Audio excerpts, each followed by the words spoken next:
Hello viewers, and welcome to another episode of Elections by Numbers.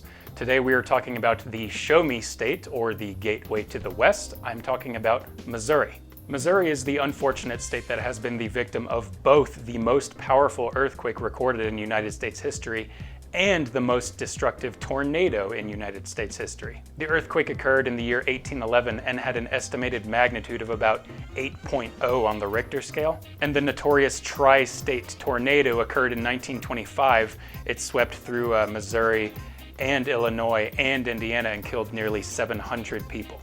On a lighter note though, if you're such a maps and geography nerd like I am, you might be interested to know that Missouri also borders 8 different US states. Name them all in the comments below without looking at a map and I will be very impressed. Missouri is a state that has 10 electoral college votes and therefore 8 congressional House districts. The current balance of power in the US House in Missouri is 6 Republicans to 2 Democrats. In this section though, I'm just going to be focusing entirely on the only district in the state that I consider to be remotely competitive, and that is Missouri's 2nd district. This is a district that covers a lot of the suburbs around St. Louis and has a partisan lean of approximately +8 into the Republican column, according to the Cook Political Report's Partisan Voting Index. It is currently represented by incumbent Republican Ann Wagner and has been since 2013. I'm going to go ahead and pull up our US House turnout graph for the state of Missouri while I continue to talk about Ann Wagner's numbers. Let's bring that up right now. So looking at these lines, your first impression would be that, yeah, Republicans have held the advantage in turnout over the last 10 years. The next thing you might notice is that spike for Republicans in 2016 and that slight dip for Democrats in that same year. 2016 was, of course, the year that Donald Trump won the presidency over Hillary Clinton, and that particular election likely played a significant role in the shifts in turnout that year. Getting back to the House election in Missouri's 2nd, though, in 2016, that very good Republican year, Ann Wagner actually defeated her Democratic opponent by over 20% of the vote. Now, fast forward to 2018, when Democrats showed up big for the midterms, and Ann Wagner wins her election that year by just about 4% of the vote. So in one election cycle, 2 years' time, she went from 20% victory to 4% victory, which is significant. The question then becomes about those trend lines. Is that gap between Republicans and Democrats closing at all? And if it is, that spells trouble for Ann Wagner. However, we see a slope value for Republicans that is just slightly higher than that for Democrats. So, graph aside, my ultimate consensus on Missouri's 2nd is that it is not going to flip. Ann Wagner is going to win a 5th term, but probably just by about 5%, maybe just slightly higher than she did in 2018. So now we have House results for the state of Missouri. Let's make that official and put it on our first map. Mark it.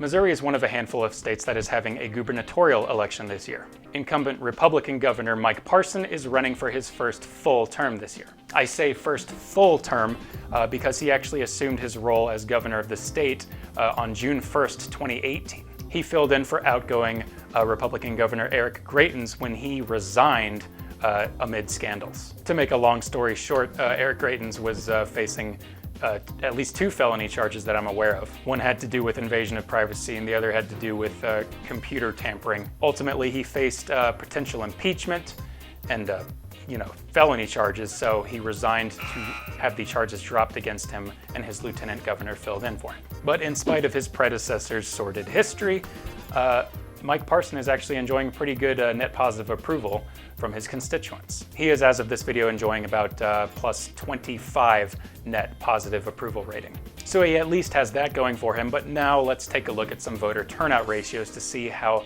Missourians vote for governors. Let's bring those up right now. So these numbers might surprise you. These actually are very good numbers for Democratic candidates, whereas the Republican candidates' numbers are just subpar.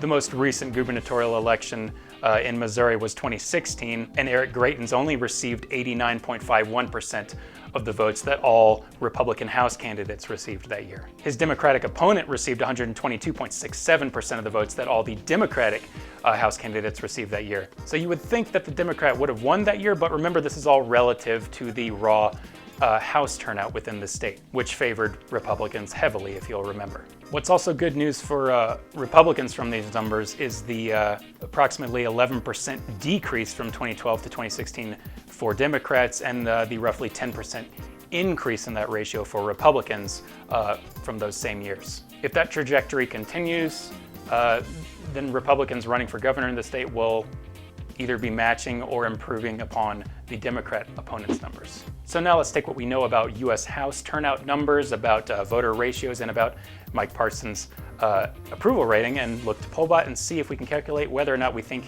he's going to win his first term. Pollbot.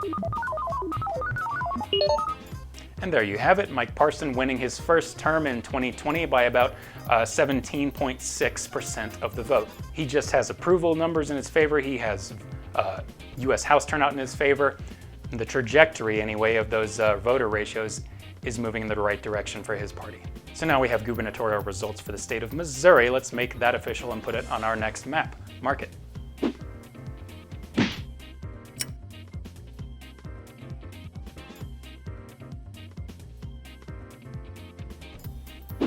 And now it is time to talk about the presidential election of 2020, starring President Donald Trump and likely Democratic challenger Joe Biden. Missouri is a state that went heavily for Donald Trump over Hillary Clinton in 2016. The end results for that election in Missouri, I believe, had Donald Trump over Hillary Clinton by about 19% of the vote. Republicans appeared to make great headway in Missouri in 2016 because they had improved on Mitt Romney's performance over President Obama, who lost the state by about 10%. What's interesting to note about Missouri, though, is that in 2008, John McCain narrowly won the state over Barack Obama by 0.13% of the vote. That's a decimal, a 1, and a 3. Almost zero. So in 8 years' time, that 0.13 moving up to a 19 is pretty good for Republicans. The question then becomes whether or not Donald Trump can continue to improve upon that magnificent number. Let's pull up some voter ratios from the state of Missouri to see how Missourians vote for their president. So here we see some numbers that are really close to 100%. I mean, we might observe here that Democrats have a very slight edge, maybe it might even say an insignificant edge over Republicans. Their ratio going from 109 down to almost 103 is, it's not that significant. And the Republicans' ratio going from 101 to almost 100, I mean, basically what this tells me is that Missourians vote for their presidents almost in line with how they vote for their House candidates. So U.S. House turnout in the state of Missouri is a very good indicator of how they vote for their president. Lastly, we have to consider how President Trump is viewed in the state of Missouri, and he is, as of this video, enjoying a net positive approval of +8. So now let's take what we know about U.S. House turnout, President Trump's approval rating, and the almost meaningless voter turnout ratio numbers, and calculate whether or not we think he will win a second time in Missouri. Pollbot. And there we see Donald Trump winning Missouri for a second time by about 16.54% of the vote. While this is a pretty comfortable margin of victory, it is also a smaller margin of victory than it was 4 years ago. More likely than not, Democrats' good showing in 2018 is contributing to this smaller number from 2016. So we have official presidential results for the state of Missouri, finally. Let's make that official and put it on our next map. Mark it.